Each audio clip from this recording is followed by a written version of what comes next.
Shalom, jemaat dikasih Tuhan. Apa kabar hari ini? Saya percaya kita semua menikmati kebaikan Tuhan. Amin. Dan hari ini, sebelum kita mulai ibadah kita secara online, mari teduhkan hati kita bersatu di dalam doa. Kami mengucap syukur Tuhan buat semua kebaikan anugerah Tuhan. Terima kasih buat waktu yang masih Tuhan percayakan buat setiap kami untuk bisa beribadah. Dan kami percaya kehadiran Tuhan melawat setiap kami dimanapun kami beribadah pada hari ini. Kami percaya Tuhan, kuasa Roh Kudus tidak terbatas. Dan kami percaya kehadiran Tuhan yang melawat sepanjang ibadah kami. Mulai pujian penyembahan, bahkan kebenaran firman Tuhan akan disampaikan. Dan semua hamba-hambamu yang dipercayakan Tuhan melayani hari ini, pengurapan dari surga mengalir. Dan kami siap beribadah hanya di dalam nama Tuhan Yesus. Kami berdoa dan mengucap syukur. Haleluya. Amin. Selamat beribadah. Tuhan Yesus memberkati. Shalom Bapak Ibu yang dikasihi Tuhan. Kita bersyukur pada hari ini kita bisa ibadah kembali walaupun secara online, tapi saya percaya kita bersama-sama bersuka cita di tempat ini untuk memuji Tuhan. Mari kita naikkan pujian ini bagi Tuhan kita. Haleluya. Nyalakan apimu di tempat ini Tuhan.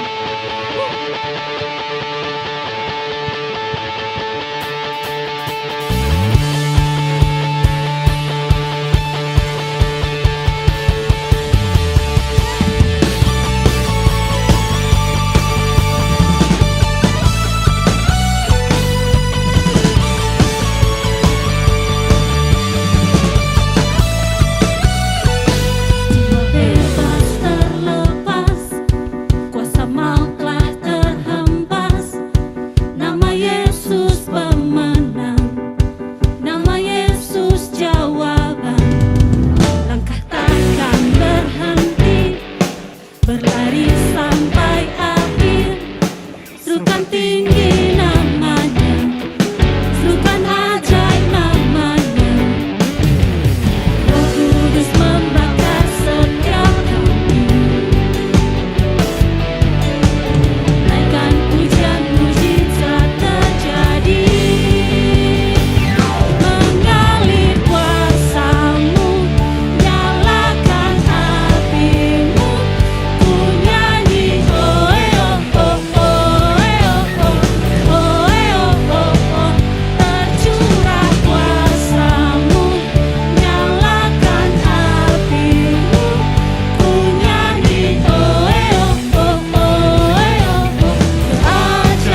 Sampaikan pujian mujizat terjadi.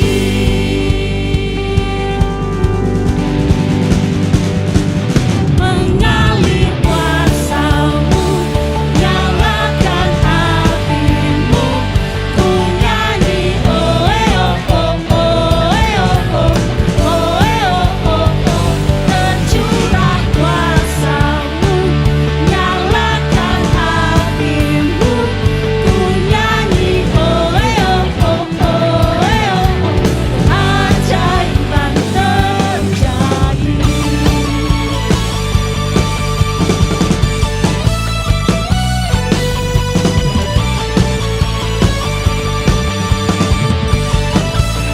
Haleluya, terpujilah Engkau Tuhan.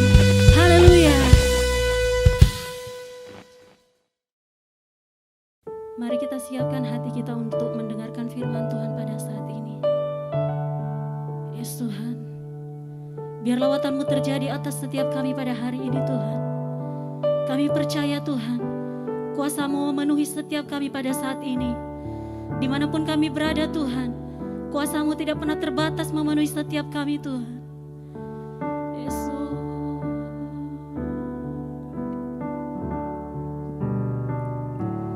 Ya Roh Kudus, datanglah. Roh Kudus penuhiku. Jamahan-Mu pulihkan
Sebelum kita mendengarkan firman Tuhan, mari kita bersatu di dalam doa.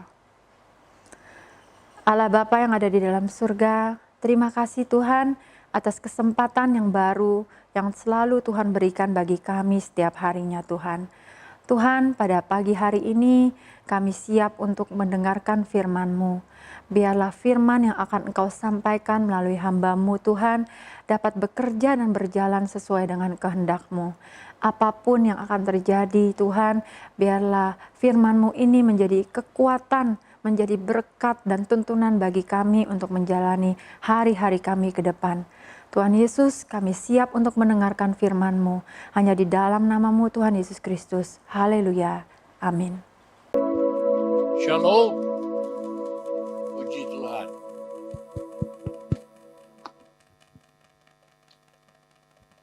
Kita hidup di akhir zaman. Semakin hari Alkitab yang bilang, bukan semakin baik. Goncangan di dunia luar biasa. Tuhan bilang aku akan menggoncangkan bumi, tapi bukan bumi saja, langit juga akan digoncangkan. Jadi setiap orang mesti mengerti dunia kita ini tidak lebih baik. Namun demikian kita jangan sedih, sebab Allah itu kekuatan yang luar biasa. Karena itu kita harus belajar bagaimana kuat di dalam Tuhan. Kuat di dalam Tuhan. Dalam Filipi pasal 2 kita melihat firman Tuhan berkata begini. Perihal nasib orang, jalan hidup orang itu ya tergantung kepada Allah dan manusia. Jangan berpikir nasibmu itu bergantung kepada Allah. Enggak. Jangan berpikir juga nasibmu bergantung kepada kepintaranmu, sekolahmu, usahamu, dagangmu. Tidak juga. Tapi kepada Allah dan manusia. Jadi saudara sekalian, kalau bergantung kepada diri manusia, itu kita tidak bergantung kepada Allah, itu kita akan ekstrim hidup di atas muka bumi ini. Bila kita tergantung pada diri kita, maka kita ini sekuat tenaga menjalankan usaha beragama. Supaya kita jadi baik, supaya bisa diterima oleh Tuhan. Mungkin kita menjadi orang yang ekstrim, melakukan hukum-hukum Alkitab, apa yang diperintahkan Tuhan secara ekstrim, dan mungkin kita menjadi orang yang membentuk diri kita menjadi front pembela agama. Itu orang yang ekstrim. Ya, sebaliknya bila kita berpikir bahwa nasib kita sepenuhnya bergantung kepada Allah, kita malas berusaha, tidak berusaha. Dan kalau kita nanti miskin melarat, itu mah kumaha Tuhan weh. Jadi manusia itu benar-benar menjadi kuat ya bila mana kita hidup di dalam kuat kuasa Tuhan. Lah kita ada di sini di bumi.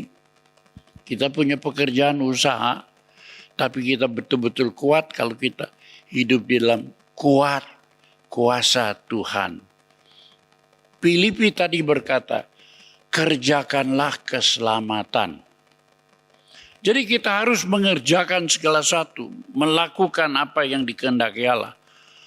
Tetapi dikatakan juga, karena Allah yang mengerjakannya di dalam kamu. Jadi kita harus bekerja, mengerjakan, mengusahakan keselamatan.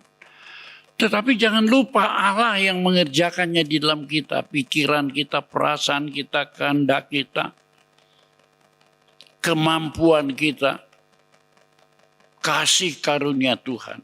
Itu yang membuat kita. Dalam Efesus 6 ayat yang ke-10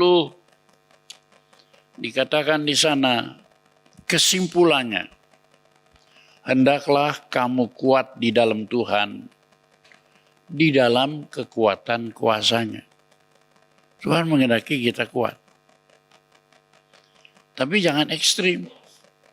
Terkutuklah orang yang mengandalkan manusia. Terkutuklah orang yang mengandalkan dirinya sendiri. Hendaklah kamu kuat di dalam Tuhan, di dalam kekuatan kuasa-Nya. Saudara-saudara, jadi bukan kekuatan kita sendiri, tetapi di dalam kuat kuasa Tuhan. Nah, bagaimana saudara bisa mengatur dalam hidupmu, dalam doamu, dalam hubungan pribadimu kepada Allah? Ini satu rahasia pribadi kita dengan Tuhan. Bukan soal agama Kristen, bukan. Dalam Alkitab manusia itu pendosa. Ya, next. Memberontak. Selanjutnya keturunannya menjadi jahat. Sehingga Allah menghapus manusia. Itu tertulis dalam Kejadian pasal 6. Ya, di mana kita melihat ketika dilihat Tuhan bahwa kejahatan manusia besar di bumi dan bahwa segala kecenderungan hatinya selalu membuahkan kejahatan semata-mata. Dilihat Tuhan, kecenderungan hati manusia itu membuat dosa semata-mata.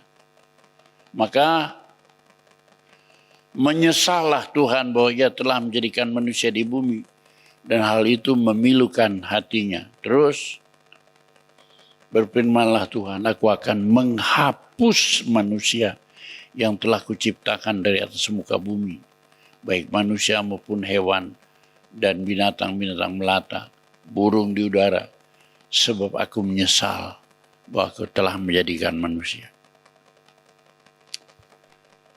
Pernyataan yang menyedihkan sebab Tuhan akan menghapus manusia.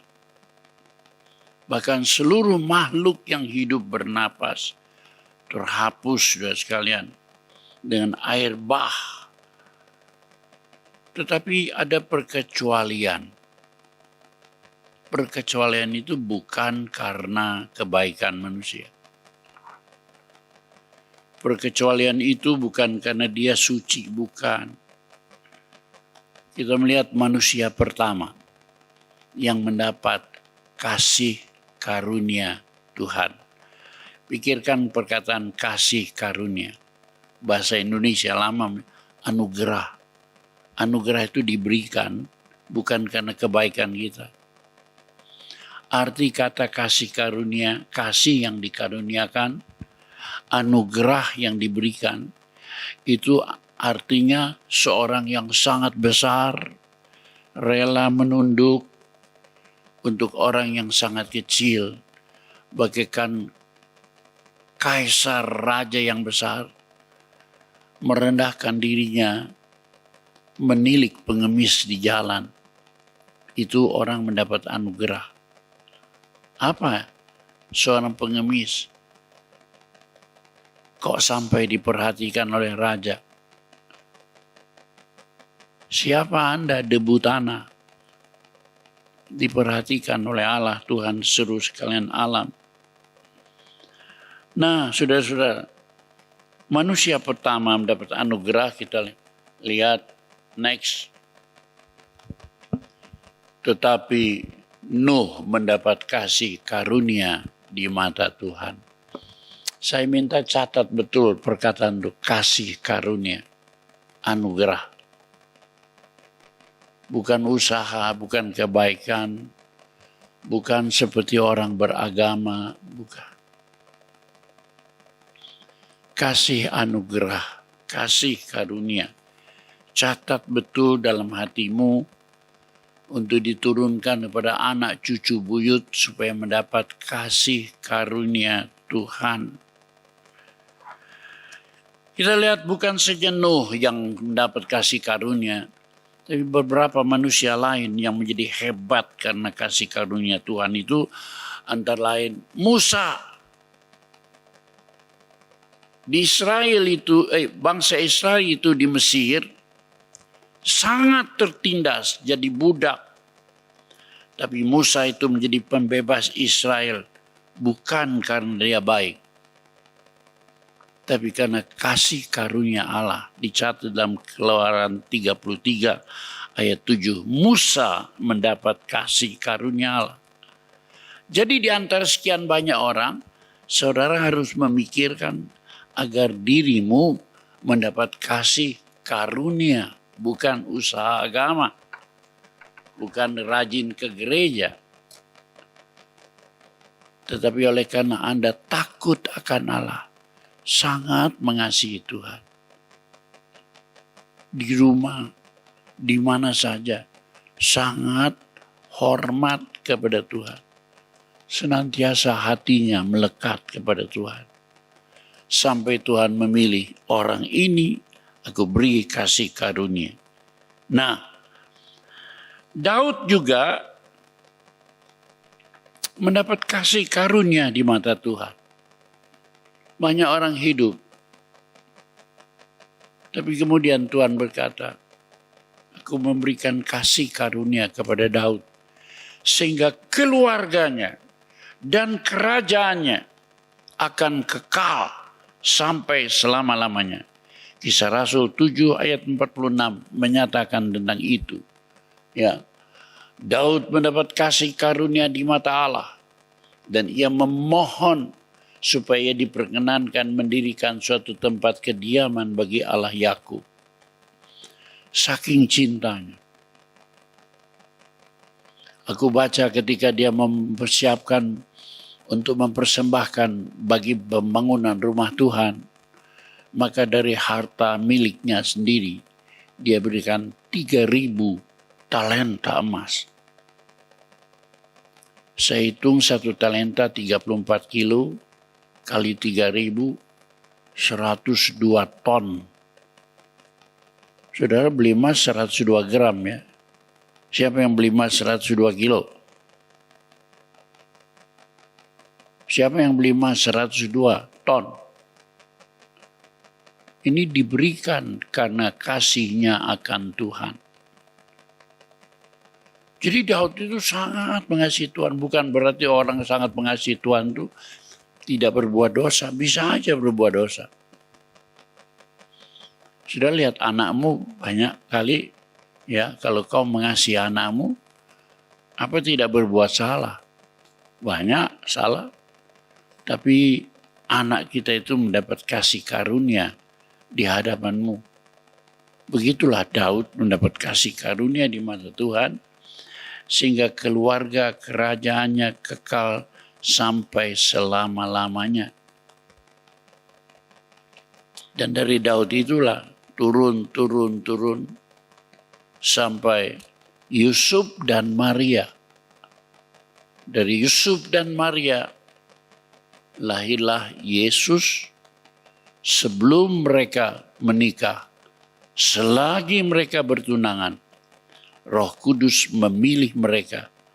Ini dari keturunan Daud, sehingga kerajaannya kekal sampai selama-lamanya, karena dari keturunan Daud itu kerajaan Allah melalui Yesus Kristus sampai kita hidup bersama Tuhan di surga. Itu pilihan karena kasih karunia. Ya, jadi saudara beragama baik, beragama Kristen baik, mentaati firman Tuhan baik. Tapi saya bukan bicara soal itu. Saya bicara soal orang pilihan Allah sehingga diberi kasih karunia di mata Tuhan. Bisakah saudara merasakan bahwa Anda menjadi orang yang dipilih, menjadi orang berkasih karunia? Tapi bukan saja Daud, orang beriman tertentu itu juga mendapat kasih karunia sesuai dengan Efesus 2 ayat 8. Sebab karena kasih karunia kamu diselamatkan oleh iman. Jadi kasih karunia orang berdosa diselamatkan oleh Tuhan. Itu berarti kasih karunia. Boleh saya lihat tangan yang teracung? Siapa yang merasa dirinya suci? yang tidak bisa berbuat dosa. Semua kita pendosa. Pendosa harus dihukum mati. Tapi kalau dia dihidupkan, itu namanya kasih karunia. Roma 6 ayat 23, upah dosa maut. Tapi kasih karunia Allah, hidup yang kekal. Nah, ada dua. Upah dosa maut, tapi kasih karunia Allah, hidup yang kekal. Nah, untuk itu kita mesti sadar kenapa maka kita disebut mendapat kasih karunia. Sebab kita bukan orang hebat, bukan orang baik. Siapa manusia itu di hadapan Allah? Dalam Yehezkiel pasal 2 ayat 1, ada sapaan manusia itu di hadapan Allah. Allah menyapa manusia itu bagaimana? Firman-Nya kepadaku, hai anak manusia, bangunlah dan berdirilah, karena aku hendak berbicara dengan engkau. Hai anak manusia. Itu bahasa aslinya Ben Ha Adama. Hei yang berasal dari tanah. Hei yang berasal dari debu tanah, dengar aku mau bicara kepadamu. Dalam kitab Yehezkiel terdapat lebih dari 90 kali ucapan Allah kepada Yehezkiel. Hai anak manusia.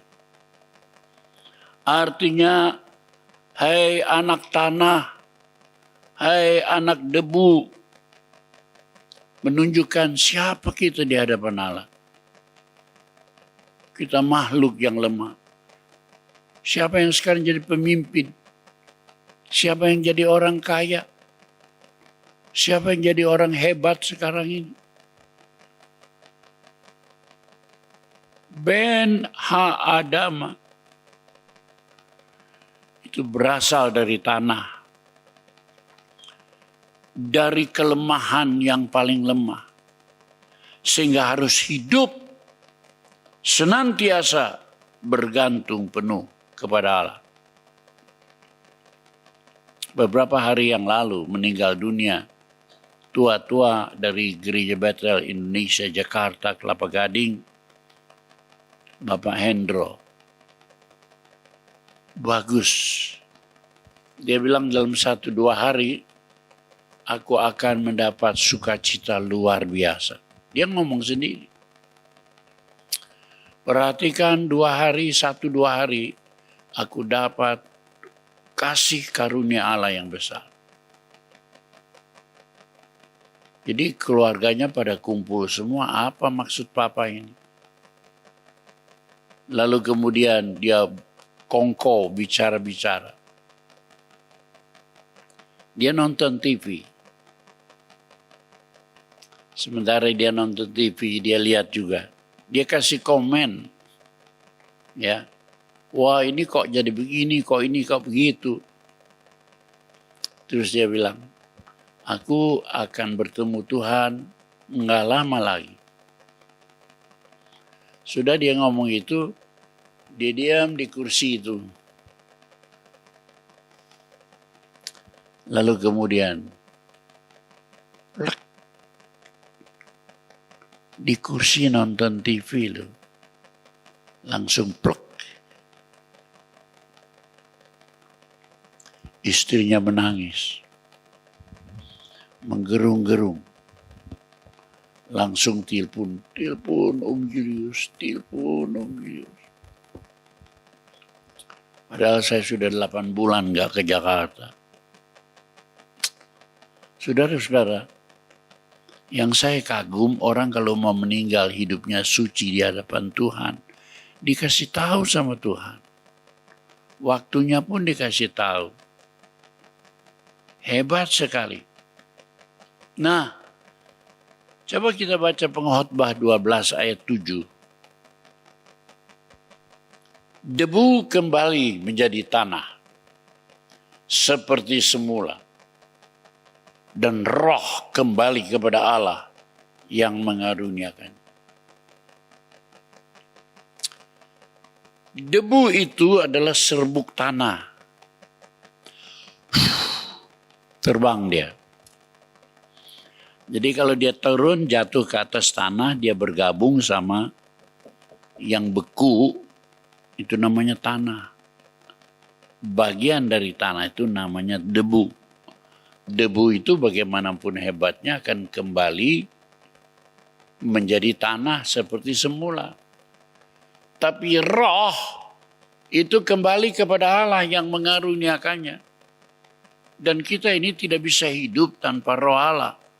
Begitu dicabut, selesai. Sebab dulu Tuhan menciptakan Adam itu, maka Allah menghembuskan napasnya, jadilah Adam, jadilah manusia, makhluk yang hidup. Jadi kalau Allah menghembus, hidup. Kalau Allah menarik, mati. Siapa kita itu? Cuman manusia itu terlalu sombong. Lupa semua. Dan lupanya itu keterlaluan. Itu sebabnya Tuhan kasih segala macam bencana, COVID. Itu untuk mengingatkan semua manusia. Hei manusia sadar. Hei Ben Hadama. Sadari dirimu. Sebab Sakaria pasal 4 ayat yang ke-6 berkata, bukan dengan keperkasaan, bukan dengan kekuatanmu, melainkan dengan rohku, firman Tuhan. Nah, saya cuma ingin menyampaikan kalau orang beragama itu masih ada kekuatan kita. Tapi kalau orang mendapat kasih karunia Tuhan, siang, malam, pagi, dan petang dia merasa hidupnya ada dalam kasih karunia Tuhan. Pertambahan umur 1 hari saja. Bangun pagi. Haleluya. Kasih karunia Tuhan masih melekat dalam hidupku. Kemudian kita lihat Allah itulah yang menjadi sumber segala kasih karunia. Itu nyata di dalam Yesus. Allah Bapa di sorga itu menyatakan kasih-Nya kepada manusia melalui Yesus. Itu dikatakan dalam 1 Petrus pasal 5 ayat 10. Allah sumber segala kasih karunia. Jadi saudara hidup di atas muka bumi itu ingat-ingat. Saya 16 tahun masuk gereja. 16,5 tahun saya dibaptis. 17 tahun saya penuh dengan Roh Kudus. Sejak itu sampai hari ini. Jalan 82 tahun. Saya hidup dalam kasih karunia. Bukan agama Kristen. Saya menyampaikan ini supaya saudara siap-siap. Yesus sudah hampir datang. Supaya kita ini menjadi orang pilihan. 2 Timotius pasal 2 ayat 1. Di sana dinyatakan, sebab itu hai anakku, jadilah kuat oleh kasih karunia dalam Kristus Yesus. Saudara boleh sekolah, saudara boleh berdagang apa saja. Saudara boleh jadi sarjana teologi, master or doctor of theology. Tapi saya ingin menyampaikan, jadilah kuat oleh kasih karunia dalam Kristus Yesus. Jadi orang-orang yang sudah merasa cukup bertobat dalam nama Yesus. Sebab kalau kau sudah merasa cukup, itulah dosa yang paling besar di hadapan Tuhan.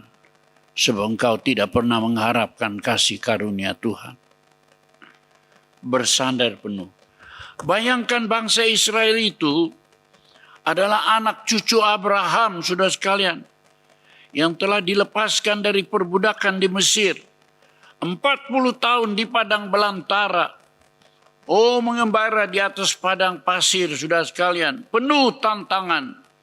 Tapi akhirnya oleh kasih Tuhan, mereka masuk tanah Kanaan, tanah perjanjian itu, mencapai puncak kemuliaan di bawah pemerintahan Daud dan Salomo. Tapi kemudian Salomo itu melupakan kasih karunia Tuhan.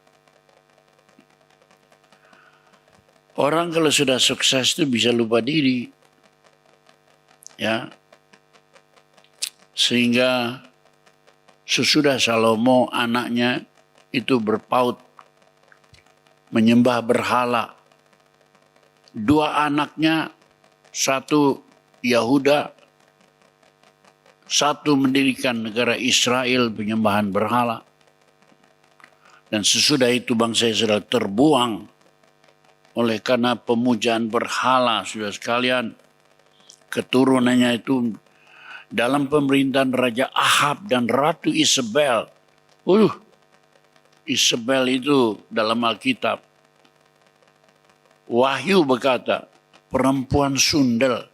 Maksudnya bersundel, dia mencintai bukan saja Allah, tapi mencintai dewa-dewa kafir.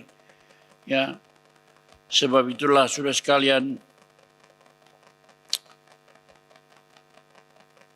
diserang oleh bangsa musuh dari timur.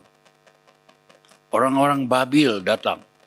Babil itu sekarang bagian dari Irak. Dari Irak datang terus ke barat, nyerang bangsa Israel. Kemudian bukan saja menyerang, ditangkap, diboyong, dibawa pindah, jadikan budak. Bangsa yang tadinya begitu menjulang tinggi, sekarang terhempas, jatuh, karena melupakan kasih Tuhan. Lalu kemudian oleh kasih Tuhan, dalam pemerintahan Raja Sirus dari Iran, Iranlah yang mengizinkan, ya, bangsa Israel kembali ke Israel, ke Yerusalem lagi. Di sana saudara sekalian, mereka 70 tahun menjadi bangsa pecundang. Bangsa yang diarak dalam kemenangan dari hina dina di Mesir sampai puncaknya. Kembali terbuang 70 tahun menjadi bangsa pecundang. Hidup gelap. Namun dalam kegelapan itu sebuah bintang bercahaya. Itulah bintang Bethlehem, saudara-saudara. Sementara gembala menjaga domba-dombanya, tiba-tiba terang datang. Di tengah-tengah kegelapan terang datang. Lukas pasal 2 ayat 10-11. Ini pangkal. Lalu kata malaikat itu kepadanya, jangan takut sebab sesungguhnya aku memberitakan kepadamu kesukaan besar untuk seluruh bangsa. Hari ini telah lahir bagimu juru selamat, yaitu Kristus Tuhan di kota Daud. Ini pangkal daripada kasih karunia diberikan secara cuma-cuma kepada manusia. Jadi Natal itu bukan pesta jasmani, bukan. Dalam kesederhanaan, lahir di kandang Bethlehem. Tidur dalam palungan tempat makan binatang. Saya mengingatkan ini. Kalau Natal biarlah saudara berlinang air mata. Bukan karena rok bagus, pakaian bagus, dapat hadiah dari suami atau dari anak, dari orang tua. Tapi hadiah terbesar adalah kasih karunia hari ini telah lahir bagimu juru selamat yaitu Kristus Tuhan di kota Daud. Ini kasih karunia Allah dinyatakan. Nah sekarang saudara tahu hidup beragama ya. Sekarang saya bicara soal kasih karunia. Orang pilihan Allah. Nah kasih karunia itu ada bermacam-macam saudara sekalian. Yang pertama ya next. Kasih karunia yang menyelamatkan. Orang berdosa diselamatkan. Itu kasih karunia yang luar biasa. Itu sebabnya dalam Yohanes pasal 3 ayat 16. Karena begitu besar kasih Allah akan dunia ini. Sehingga dikaruniakannya anaknya yang tunggal. Supaya barang siapa yang percayakan dia. Tidak binasa. Melainkan beroleh hidup yang kekal. Kasih Allah kepada dunia bagi orang berdosa sampai mendapat hidup yang kekal. Ini tidak bisa kita bayangkan. Ini kasih karunia yang pertama. Tadi dikatakan dalam Efesus 2 ayat 8-9. Ya, itu bukan hasil usahamu. Tetapi pemberian Allah. Kalau hasil usahamu mentaati firman Allah, itu baik. Tapi pikirkan tentang kasih karunia Allah. Kasih karunia yang pertama adalah kasih yang menyelamatkan. Salvation. Orang berdosa diselamatkan. Tapi kita mesti berjalan terus. Sesuai Yohanes 1 ayat 16. Di situ dikatakan, supaya kita terus berjalan. Kasih karunia yang lebih. Yang kedua adalah kasih karunia yang mengkuduskan. Kita tidak bisa kudus kalau bukan kasih karunia Tuhan. Enggak bisa. Daud dapat kasih karunia Tuhan.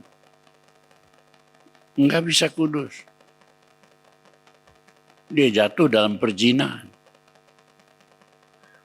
Bini orang diambil. Tapi kalau kasih karunia itu, kita mempunyai seorang juru syafaat. Kalau kita mengaku dosa kita, Allah kita itu setia dan adil. Dia mengampuni segala dosa kita dan dia memulihkan kita kembali. Itu yang dialami oleh Daud. Kita mesti maju terus. Kasih karunia yang kedua itu adalah kasih karunia yang mengkuduskan hidupnya. Biasanya orang Kristen berhenti sama yang pertama. Jarang yang memperhatikan soal kekudusan hidup. Kita hidup seperti orang dunia. Kita berdagang seperti orang dunia. Hati kita penuh dengan tipu muslihat. Di sana dikatakan dalam 1 Petrus 1 ayat 16. Sebab ada tertulis, kuduslah kamu. Sebab aku kudus. Kudus itu supaya saudara layak dipindahkan. Dunia ini penuh dengan kenajisan. Tapi selama kita hidup di dunia, kita harus mendapat kasih karunia supaya kita dikuduskan dan pantas untuk masuk surga. Satu proses pemindahan dari dunia ke dalam surga, ya kita mesti dikuduskan, ya itu merupakan kasih karunia, ya roh hati kita yang didiami oleh Roh Kudus itu mengerjakan kekudusan dalam hidup kita. Sehingga hidup kita berkemenangan atas dunia, atas daging. Kalau saya lihat di dunia ini ya, di Indonesia pengguguran kandungan itu paling banyak oleh anak remaja.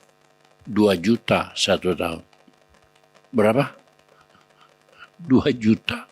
Masya Allah. Tidak bisa dia menahan hidupnya untuk tidak kudus. Anak remaja itu begitu hot sedikit saja, gandeng-gandengan, cium-ciuman. Lalu 3 bulan lagi sudah bunting-buntingan. Dan itu sudah sekalian yang menyebabkan kotor dunia kita. Kita menjadi anak daging, tidak bisa hidup berkemenangan. Itu baru. Saya lihat sudah sekalian hidup di dunia itu, kalau orang kaya, itu lain lagi dosanya. Lakinya, ya, dia bilang jajan lah. Itu perasaannya benar. Yang penting aku pelihara kasih makan anak istriku. Perkara aku jajan itu kan, pokoknya aku balik ke rumah. Waduh. Percabulan, persundelan dianggapnya jajan. Masya Allah. Jangan pernah ada dalam hidup orang yang mengharapkan surga seperti orang dunia. Nah, kalau istrinya tahu, istrinya sakit. Tapi kalau suami terus jajan, istri bilang, bukan lu aja bisa jajan, gua juga bisa. Timbullah Senang dan Tante Girang di mana-mana. Supaya saudara sadar betul. Ini percabulan, persundalan dunia sudah terlalu muak. Alam lihat kejahatan manusia di atas muka bumi. Jangan bertanya kenapa COVID dibiarkan Tuhan. Sebab Tuhan mau supaya kita yang sudah berbuat dosa sadar. Tapi yang belum berbuat dosa terpelihara di dalam kekudusan. Kalau kita sudah demikian, kita meningkat lagi. Kita menerima kasih karunia tingkat 3. Itu saudara sekalian disebut kasih karunia yang memberi kemampuan berpikir. Serba mungkin. Jadi saudara jangan pikir orang pintar dari sekolahan. Itu terbatas sekali. Tapi kalau saudara sungguh-sungguh hidup dalam kasih karunia Tuhan, maka kasih karunia memberi kemampuan berpikir serba mungkin. Possibility, thinking. Possible, I'm possible. Bukan dari Mary Liana di dalam TV. Tapi kemampuan yang dari Allah untuk berpikir. Sehingga seperti dalam Markus pasal 9. Dikatakan, saudara sekalian, kita bisa mendapat hikmat, akal budi, luar biasa. Seperti Keluaran 36 ayat 1 dan 2, Allah memilih Eliab untuk membentuk tabernakel, rumah sembahyang orang Yahudi zaman dulu. Pilihan Tuhan diberi kasih karunia. Pikirannya itu seperti pikiran malaikat. I'm possible. Bukan seperti ilmu jiwa. Inti kekuatannya manusia. Tapi kalau kasih karunia, inti kekuatannya dari Allah. Oleh karena Yesus dan dalam Roh Kudus, kita bisa menerima itu. Nah, ini, jadi kalau sudah lihat orang pinter, cerdas sekali itu jangan pikir dari sekolah tinggi ya. Itu dari kasih karunia Tuhan yang disebut roh hikmat, roh pengetahuan, dalam terjemahan lama disebut roh makrifat. Ini datang dari Roh Kudus. Karena Allah memilih kita dalam kasih karunia. Oh, nah kalau sudah kita selamat dalam Yesus, lalu kemudian kita masuk dalam tingkat 2, kekudusan. Ini kekudusan ini yang mendobrak segala sesuatu sehingga kita bisa menerima yang ketiga dan keempat. Kalau kita tidak bisa masuk dalam kekudusan, tidak sungguh-sungguh masuk dalam kekudusan, nggak bisa kita menerima kasih karunia yang hebat. Dan orang-orang yang sekarang merasa dirinya hebat, pintar, cukup, dalam nama Yesus, aku minta kalian tersungkur di bawah kaki Tuhan. Harapkan kasih karunia Tuhan, supaya memberi kemampuan berpikir serba mungkin, possibility thinking. Lebih daripada akal biasa. Lebih dari sekolah. Kita mendapat makrifat dari Allah. Dan akhirnya kasih karunia tingkat yang keempat. Kasih karunia yang memberi hidup berlimpah-limpah. Di dalam tanda ajaib dan mujizat. Hidupnya penuh tanda ajaib. Mau mati nggak bisa mati. Ya. Berapa kali saya mau mati. Tapi kasih karunia Allah hebat. Nggak jadi mati terus. Saya dulu umur 29 tahun. Dikatakan tidak bisa panjang umur karena mengandung sakit liver yang kronis dan akut. Pada waktu itulah saya berserah diri. Karena saya pikir saya mesti mati. Saya berhenti pada tanggal 30 Desember 1968. Dari pekerjaan saya sebagai assistant accountant. Saya berhenti dan menyerah diri. Kemana Tuhan utus saya mau pergi. Dan Dr. Hael Senduk, Ketua Umum Gereja Bethel Indonesia pada waktu itu, lagi mencari seorang pendeta untuk jemaat di Tasikmalaya. Karena masalah-masalah yang mengalami GBI Tasikmalaya. Itu tiang itu ya, sampai kira-kira saudara di belakang saudara Willy itu gereja kita yang lama. Ibu yang berbaju biru silakan berdiri sebentar.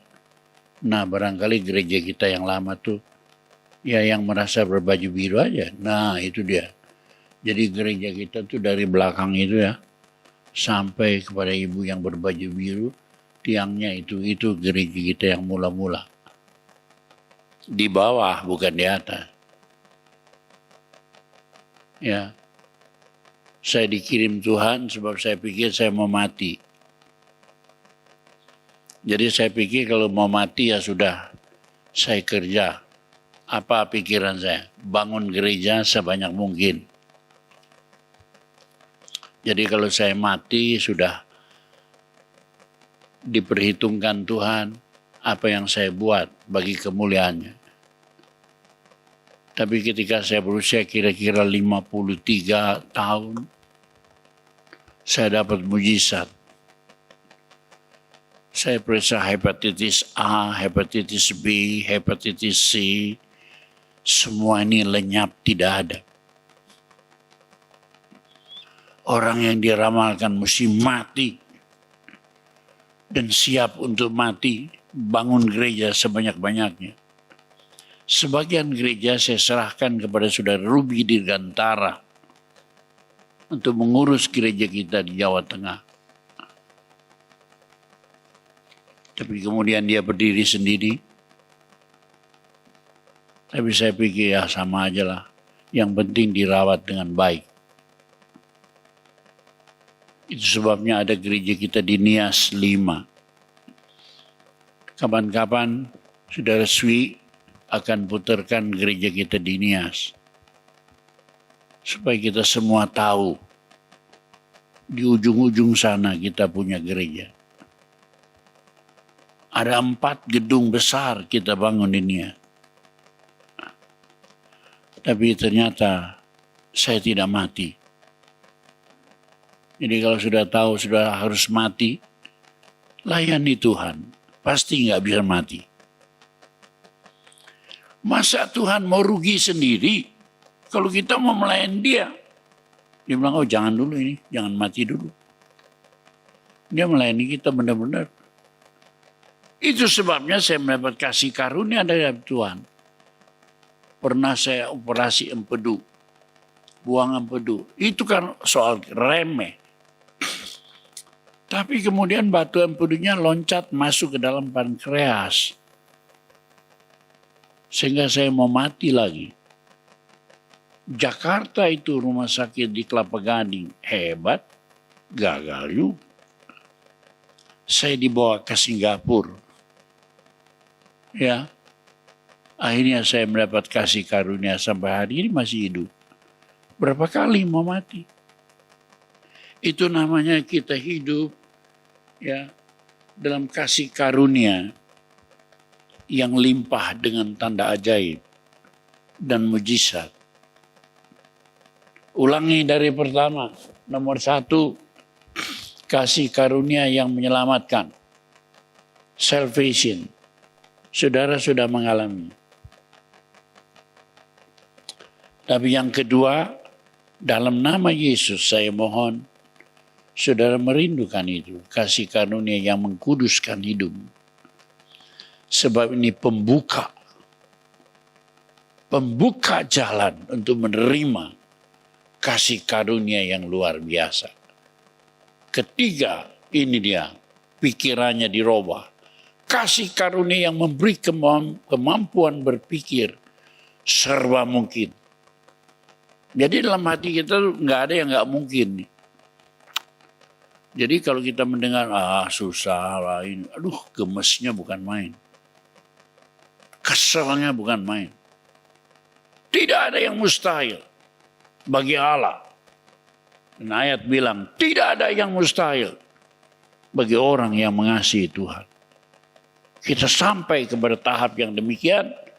Lalu yang keempat, kasih karunia memberi hidup limpah dengan tanda ajaib dan mujizat.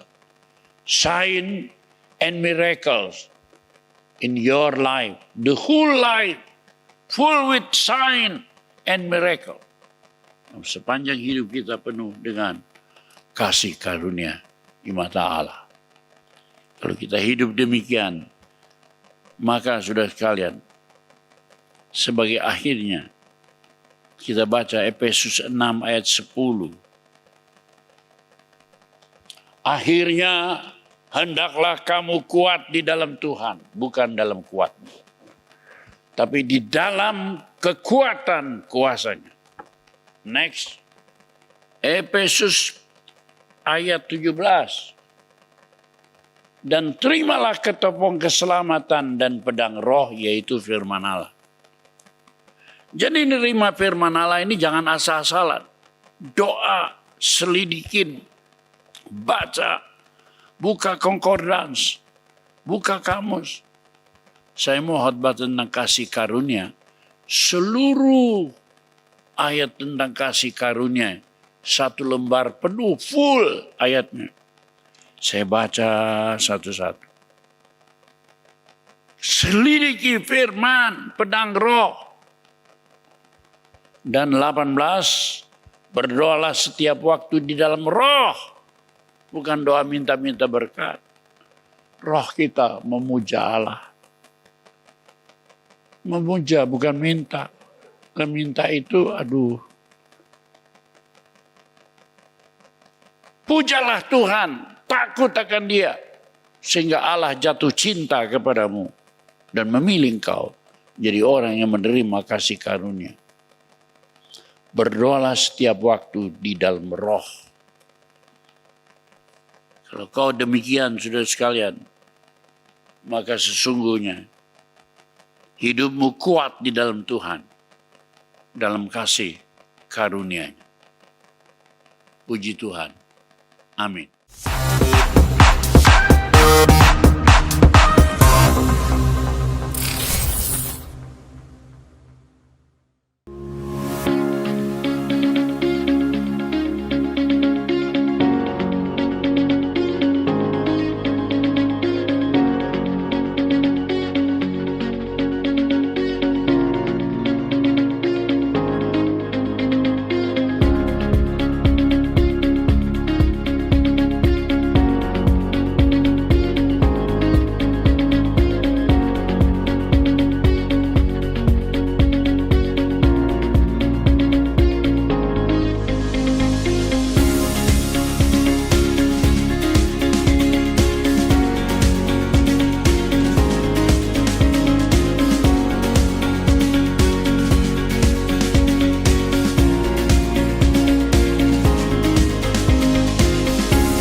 telah hadir aplikasi terbaru mobile app GBI Battle.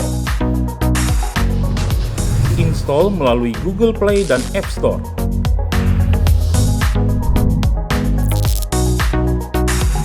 Setelah terinstall, jalankan aplikasi, lalu pilih satelit GBI Battle sesuai kota Anda.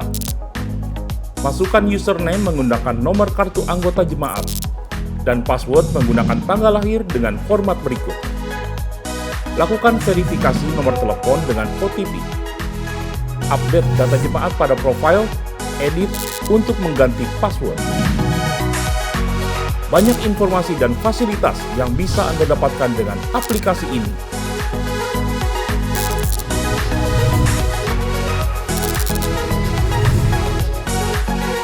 Download di Google Play dan App Store sekarang juga.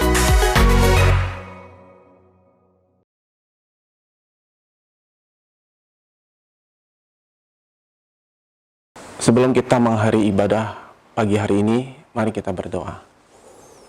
Bapa di surga, kami mengucap syukur untuk berkat-Mu, berkat firman-Mu pagi hari ini. Tuhan, biarlah firman-Mu yang adalah kebenaran, menolong kami bisa hidup benar, hidup berkenan kepadamu setiap hari. Tuhan, pagi hari ini kami ingin berdoa buat gembala sidang kami, Om Julius, Pak Rubin, Pak Suryanta bersama hamba-hambamu semua. Tuhan berkati, beri mereka kekuatan, kesehatan, terus bisa melayani dengan berkenan kepadamu. Kami juga berdoa Tuhan buat jemaat-Mu GBI Battle Kedoya yang dalam pergumulan, baik masalah sakit, masalah keuangan, masalah keluarga. Tuhan tolong supaya mereka bisa mengatasinya bersama Engkau, menjadi pemenang. Tuhan, kami juga berdoa Tuhan buat pemerintah kami yang sedang mengatasi masalah COVID khususnya.